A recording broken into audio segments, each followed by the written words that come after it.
I was lost and I was like, oh great, I get to ask a Taiwanese stranger and experience firsthand that hospitality. So I asked for directions and that worker was just, like, it's over there. He had a very like sour, like frustrated face too. I was like, what? And I was like, what? Where was that hospitality? Oh my God, Cole Fogle here, and today I am with a special guest. Daniel. And Daniel, you are from? I was born and raised in Canada, but my parents were born and raised in Taiwan. What part are they from? My dad's mainly from the north, Taipei, I guess. It's funny because I think you know more about Taiwanese geography than I do. Probably. Having spent there like years there. So interesting to see so many like non-Taiwanese people spend so much more time in Taiwan than I have and know so much more about Taiwan and seen so much of Taiwan than I have. How many years have you spent in Taiwan? I was 20 when I arrived in Taiwan, so like, and I'm 45 now, so. 25 years? Yeah, but on and off, probably closer to 20 years if we're talking about actually being in Taiwan. Right.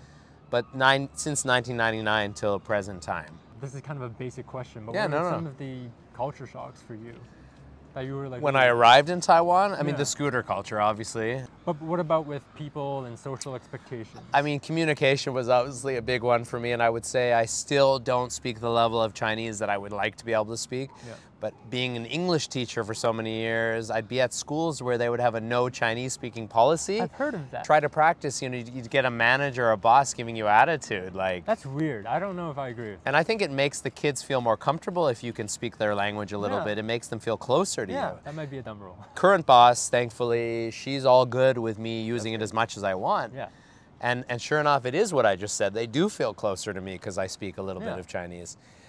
So I guess the language was obviously the culture shock of it. Taiwanese can wait in line for like 2 hours to buy something. I've heard about that. Like it's just a normal thing for them. Like, oh, this must be a good place because there's a long line. I'm going to wait here for 2 hours. What's something that you as a Canadian, well, a Canadian in Taiwan, have actually been like, I'm willing to wait for, I don't know, 30 minutes. I won't wait in line at Costco for like tiny little like samples. No, It's just not worth it to me, which in Taiwan they will. Okay. It's like, guys, it's so small, it's not worth the wait. I would wait in line for like some of the food there, it's worth it. The street food? Yeah, like if I was gonna get like pork belly and rice or whatever, which is like kong ro. Do you speak Chinese? Yeah. Like kong ro fan. Yeah. Like there are some places that are popular that there could be a lineup. Okay. Street food. Like street food, yeah. Like if you went to a night market, if you see a long line, you need to wait in that line because that's going to be the food you want to eat. Yeah, every year in the summer they have like a night market in Richmond. But I'm sure it doesn't compare to the ones in Taiwan. Like they try their best here. Right? I mean, but it would be Taiwanese people probably selling some of the food. There are some Taiwanese booths, and there's some, like, I guess, Cantonese Hong Kong booths as well. And so what is there more of in Vancouver? Is there more Taiwanese, Cantonese, or a mix? I've heard my dad tell Taiwanese stories because he came here in '91. And when he came here, you either spoke English or Cantonese. Not French. You might think it's French because, you know, we're bilingual in Canada, but he didn't speak either. He spoke Mandarin or Taiwanese. And so when he came here, even though there were a lot of like Chinese people here, they were all Cantonese speaking. So like even though he saw some Chinese people, he comes and he starts speaking Mandarin and then they'll be like, nope, like he's trying to look for a job. He'd be like, you don't speak Cantonese? Nope, sorry. But he also didn't speak English, so it was very hard for them, my parents, in the beginning. Yeah, like there weren't a lot here back then. Yeah. It wasn't until 94, 95 that there was a wave of Taiwanese immigrants. Did they deal with racism at all in Canada? Like at the time when they first came here? Like was there any of that? My dad told me some stories. I mean, I think there might have been some cases where there might have been like a misunderstanding. Even if it's not necessarily the language, it might have been like cultural a joke difference or sarcasm that he doesn't understand, and he might have taken it the wrong way. Oh, he took it personally, He might have taken it the wrong way. Yeah. Yeah, because there is definitely a lot of sarcasm in North America, I would say. We do like to joke a lot. And yeah. But he talked about, like, he mentioned, like, when he first came here, he had to find any kind of job, like construction, like concrete warehousing, cutting grass or whatever, right? And there was a site where he was the only Asian person, and he told me that they might have given him some like offhanded comments or something, but that he didn't understand, and he didn't know what they were saying, and so he sort of felt like alienated in that way. But I wasn't there. I don't know what exactly they said. So I don't know if it was actually some like straight up racism or if it was. Yeah. If it was. I'm sure it was a bit of both. A bit of both, maybe. You know, like I think Canada now it's so multicultural that I mean it's probably progressive. Yeah. Even in some ways more Asian and more like Richmond for Richmond would be all Asian probably. Is that where I would want to live if I moved back to Canada? Because I would feel like a little bit of Taiwan there. Like they're not necessarily Taiwanese though. They're more Cantonese and mainland Chinese. But I would have my local fruit markets and supermarkets all around me and that kind of. Yes, there is a Taiwanese supermarket there called Guohua. And so that's where you would get the Taiwanese snacks. Well, TNT also is good. TNT has some, but it's a mix. But it is a mix of some Cantonese, some mainland Chinese. I went there yesterday, and because I'm gonna make authentic Taiwanese breakfast for my friend Mark, who's here. Oh, I'm gonna make dan bean. Okay. And then I was thinking like stinky tofu. If there was like cho tofu, I was kind of wanting to add that, but I didn't see it there. You know what's funny about stinky tofu? So I don't know if you have you tried it? I have, but I don't know if you read my profile. I was born without a sense of smell. Oh. And so I've never smelled stinky tofu before. Interesting. Yeah, I've eaten it and it's fine. Well, you're missing out. Yeah, yeah. Wait, you have no sense of smell? Zero sense of smell. My sister was also born without a sense of smell. That's very interesting because I feel like it's a blessing for the bad smells and it's unfortunate for the good smells, right? And there's also like, so a gas leak, I wouldn't be able to know. There was one time when my dad was cooking Chinese herbs and he had to leave the house and he was like, look at it, don't go away. There's something that I wanted to do upstairs. So I went upstairs, but I forgot to come back downstairs. Oh my God. And then I decided to take a nap because I was just tired. Yeah. And my dad came home. Yeah. And it was all burnt. Thankfully, I guess he came home in time before like something sort of happened, but it was all black.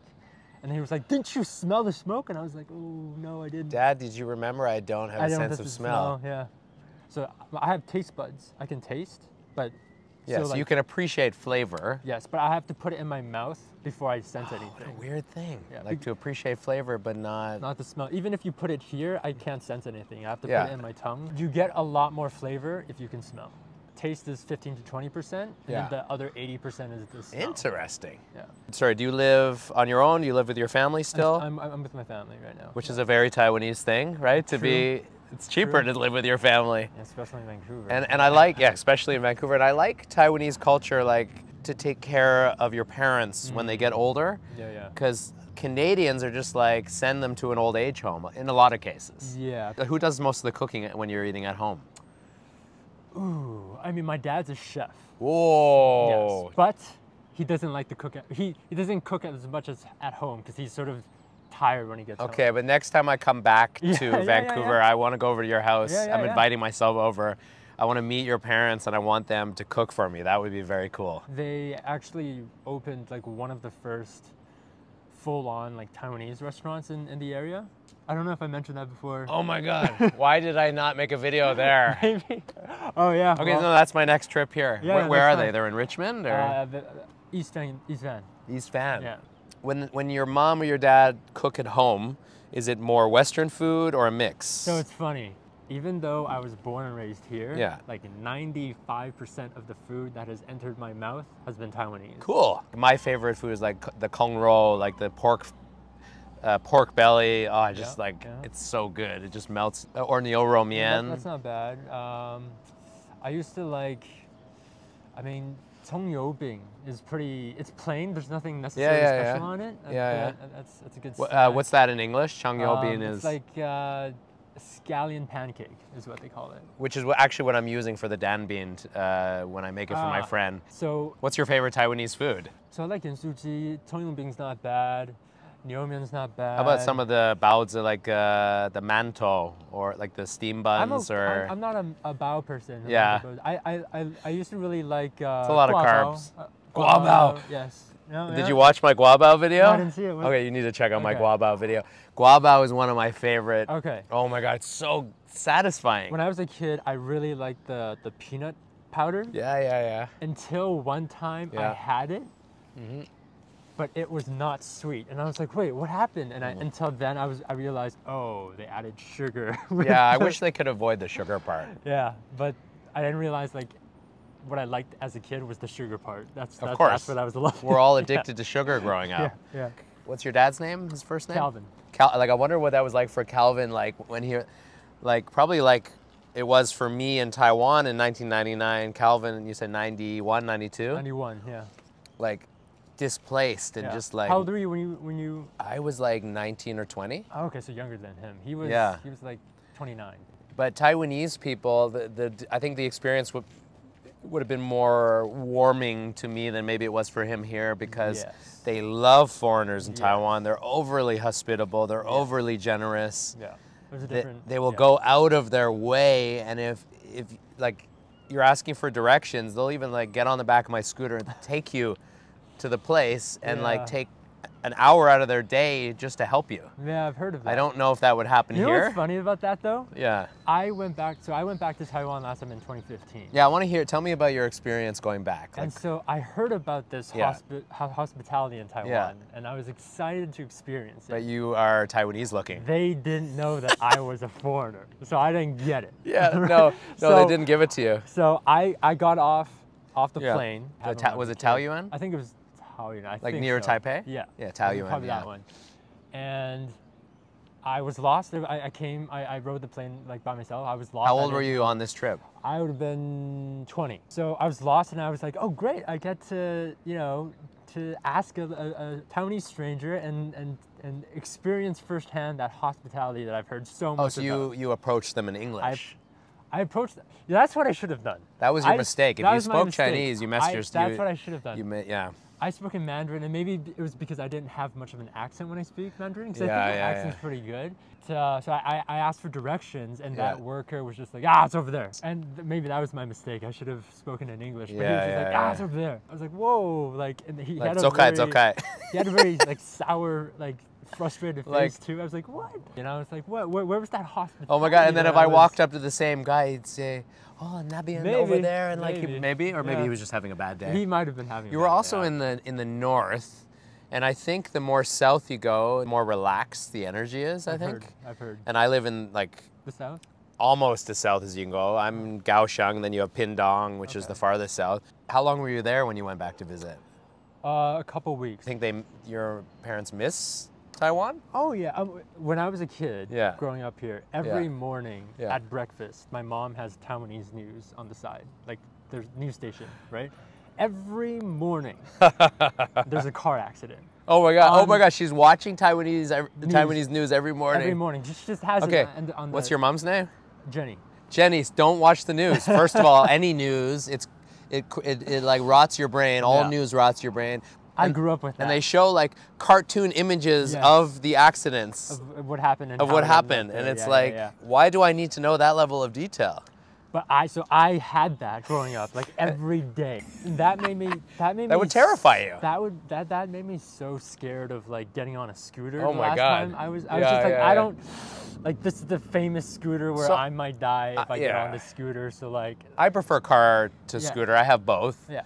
And if I drive my family outside of our area, we go in my car. But if we're just going to our local town from where I live, we take the scooter. Because of that, my impression is if you get on a scooter in Taiwan, every time there's a percentage that you might get into an accident. I had a Taiwanese classmate who didn't grow up here. He came from Taiwan. Yeah. And he told you horror stories. We had to meet up at a different school. And he wasn't responding to like my text or anything. It got weird, and then after a while, I was finally able to get a hold of him, and we met up. And then he was just in this really dark mood, and he just said like, my friend from middle school just died. Oh my God! In Taiwan. In Taiwan, he was riding a scooter, and a truck just killed him. Oh, you're gonna make me cry. That's so sad. No, that's so terrible. But it just made me go like the next time I like go to Taiwan, like I'm. Yeah, you could rent a car. It's fine. Yeah, like I'm like if somebody offers, hey, get on my scooter, I'll be like, oh. So like my dad actually, he was a machinist. The only reason why he became a chef was because my grandpa came here on vacation, and he liked it here. To Vancouver? Vancouver. I think he was visiting a veteran friend of his so here. Cool. And one of the things that made him really like Canada was he saw a pedestrian jaywalking and he saw a car stop for the jaywalker. And he was like, what just happened? I'm about to say, shout out to Taiwanese people, please stop for pedestrians. Yeah. We're human. Yeah. Anyway, so that happened. My grandfather couldn't believe it. And he said, what is this society that a car would stop? Which says a lot about the society, right? And his friends was like, immigrate here, get your family to come here. Oh, and then they did. And I think my grandfather was like, there's no work here as a machinist here.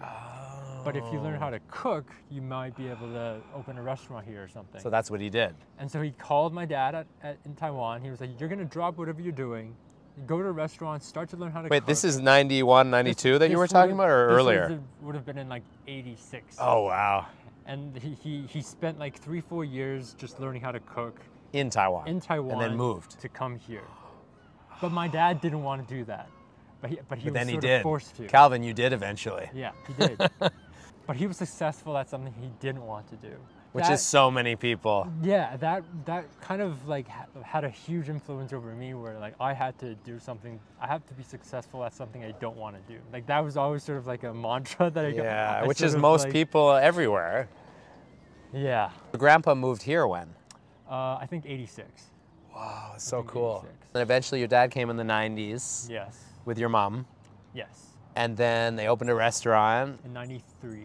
And they got to keep their Taiwan identity through the food and that experience while still also becoming Canadian at the same time. Not enough, I would argue, though. Are they very Taiwanese still? I like it. I find it often happens is if you find your own community here, you so you can get stuck in it. Yeah. So are they very much in the community there? Yeah. Comfortable? Yes. They found a bunch of people that speak Mandarin. Creatures of habit. Yes, and that didn't push them to learn English enough, in my opinion. Yeah. Okay. So like they find their bubble and they stay in it. I'm sure their English is way better than my Chinese, I would imagine, after living here all these years. You know? Maybe. Can you hold up a conversation? Like, in Chinese with like kindergarten kids. Okay. Like that would be my limit. So we had a rule in my house. We weren't allowed to speak English to my parents. Oh, you had the no English policy like I had teaching. Yeah. The problem is we never really conversed anyway. So it was almost a waste of that rule, you know? So like the only thing that we really said was like, oh my God. So that's barely anything. That's so Taiwanese. Right? What really forced me to practice Mandarin was all the international students that came from China and Taiwan. So if I raised a kid in Taiwan, I might speak English to them at home because they have Chinese everywhere all day, every day anyway. Well, maybe one day you'll live in Taiwan for to have an experience. I would like Have you ever thought about that? Oh, I have thought about that. Just you can come visit me in Kaohsiung. For sure. With that said, I hope you have a wonderful morning, afternoon, or evening, wherever you are. Brother,